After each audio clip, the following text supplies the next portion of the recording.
Buenos días, soy Joaquín García. Yo tengo en este caso dos My name is Joaquín García, and I have two activities here.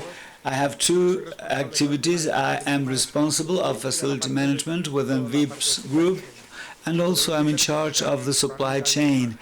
I'm going to try to explain what the VIPs group is and how we have changed things and how we manage our purchasing activities. VIPS Group, we have 370 sales points. Now we're franchising, and we have 360 million euros. Out of those, we have our own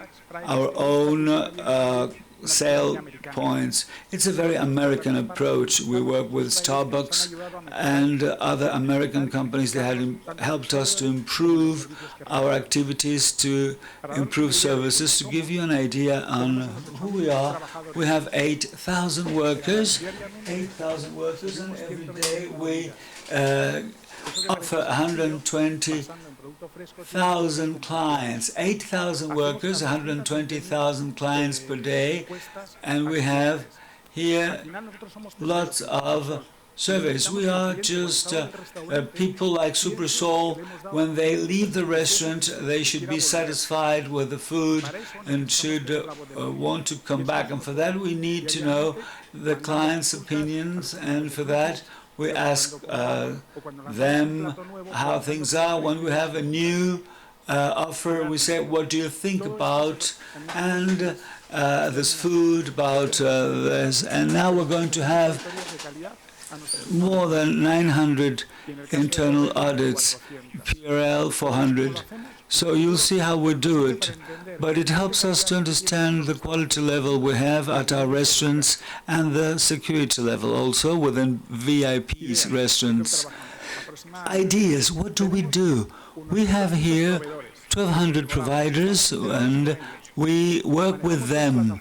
We had two platforms, one for room temperature products and another for refrigerated products like fruits and vegetables. We are integrated with the providers. We have here fresh products and also frozen products that are delivered daily to our restaurants and sales points. We have 360 commands per year.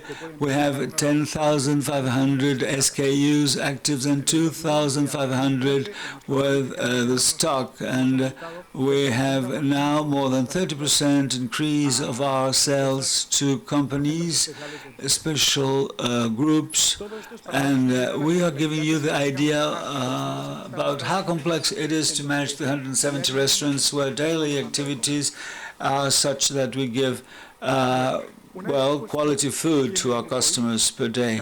An idea on the VIPs group. Some of you will know the group.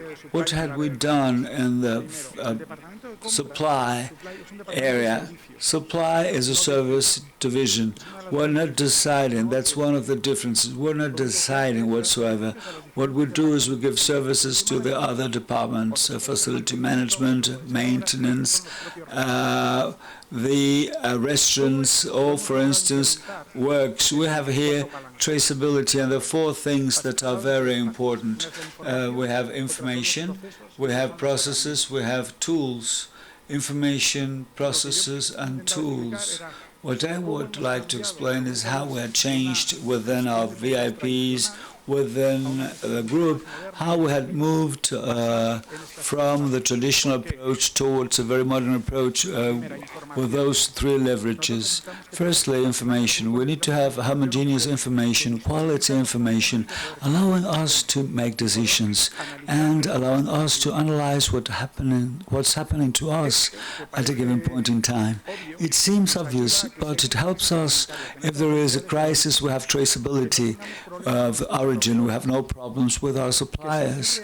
We have, if there is something happening at the supply chain, we need to take quick decisions for even crisis management, and it is important to have everything at the proper place and a place for each thing and each thing at its place. And a couple of years ago there was the horse meat problem, and we had traceability from the slaughtering house down to our sales points. So it's quite important because we have 120,000 clients per day, very standardized processes, and we have two partners. 30% of the company belongs to Goldman Sachs. It's an American company.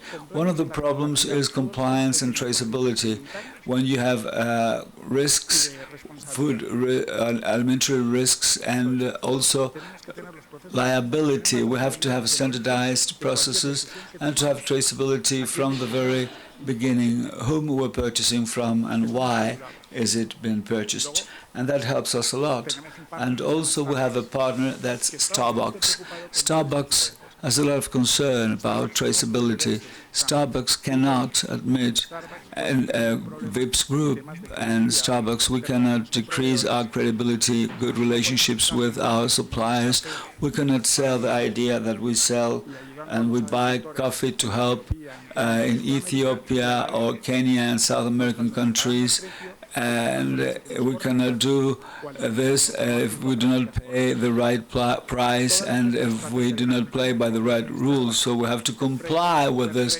Starbucks fair trade would disappear. As a group, we have to comply with fair trade rules, and tools are very important for that. Why is it so important? This is the leverage we have for traceability and following up of the different suppliers. If we do not have the leverage, it will be very difficult to work, very difficult, because we need help, and those are tools that are very important for us. We have here different coffee tenders. We have here the different, for instance, offers, and what we need is with this to work in a better way. That's the difference. Taking into consideration that the one deciding is the department, not procurement, is facility management, maintenance, all works, and the one that decides is the final user, the end user. What do we have the tools for? Why do we have that? It is to follow the behavior of the provider. And then we have here the certification of our suppliers. And 4 years ago, we started to have traceability of all our suppliers. And in the end, with the new law of the company liability, we see that the follow-up of our suppliers is correctly done. And Starbucks, according to the American legal framework, demands that. And we have to ask, do you have child labor? Are you having money laundering? And if we do not have the answer, if it is not certified, we cannot work with them. We have to certify our providers. We cannot pass contracts to people who are not playing by the rules with ethics, and that gives us standards, and that helps us a lot.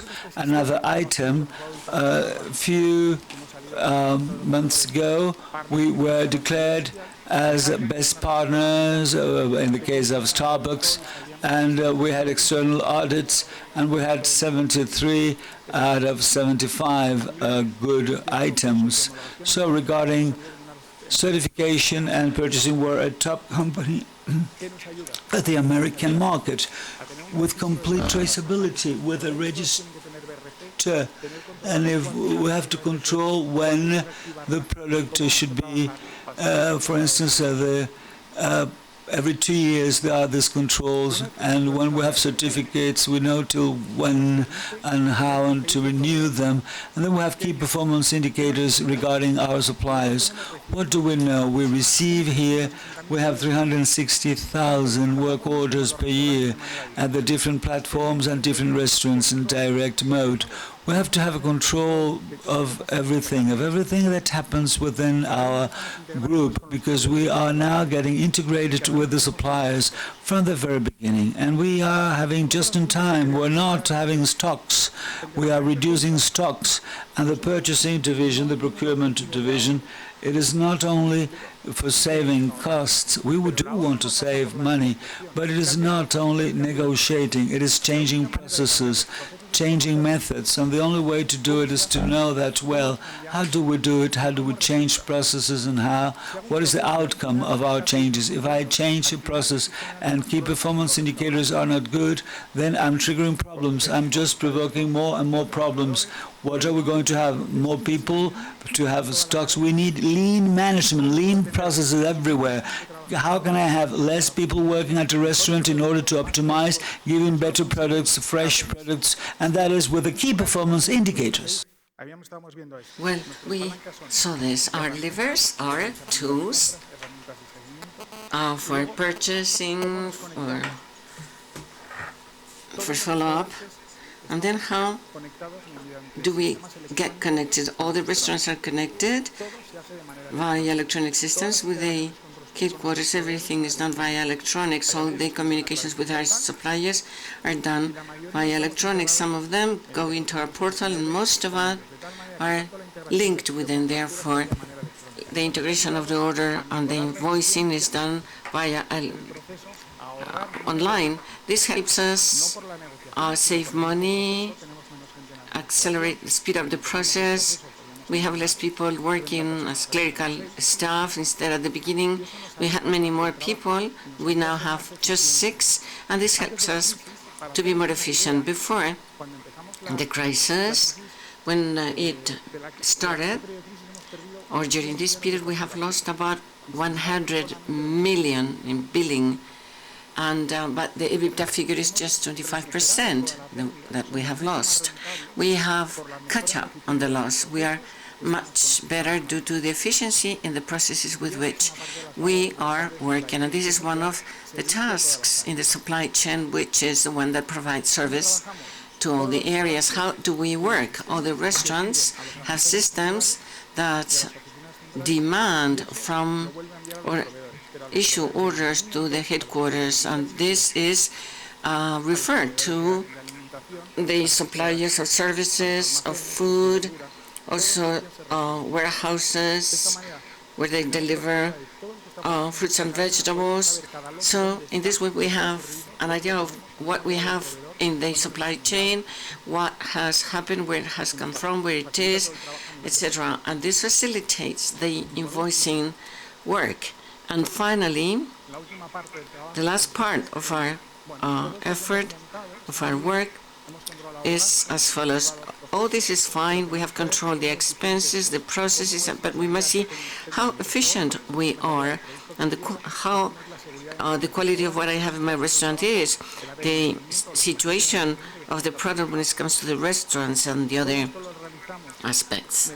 We all do this through quality auditors, PRL, and standardized means that go to the different units. They audit using tables, using a platform, the name of which is Station, another one which is PRL, and they're just devoted to increasing by about 200 points, or using a score of 200 points. They qualify everything, how they are working, and to see how the cleaning is and everything. 2 years ago, we implemented a system, BRAC. It is a system which provides a color identification. So we use colors to identify the restaurants: red, green, black, depending on or amber. It depends on the situation. So these colors indicate the risk or the work level they have. So depending of these audits and situation, we also audit our employees. So the bonus given to the workers depends on the quality level and the satisfaction level of the customers. This is what we do in order to fill out the last part. and we give statistical data using a platform that provides the colors of the unit, green, red, amber. That is the level of supply in each point in time. This is how we work. This is how we interact from the area of the supply chain with the different areas. The main idea is that, well, the purchasers do not decide. It is the department that does. We do not decide what you choose. This depends on the functional area. We just want the process to be transparent and homogeneous. Once this has been decided, the follow-up corresponds to the supply chain. All the contracts are stored in a platform, all the follow-up also, and in negotiating both the capex and the behavior of the employees are taken into account in order to hold the person responsible. Thank you.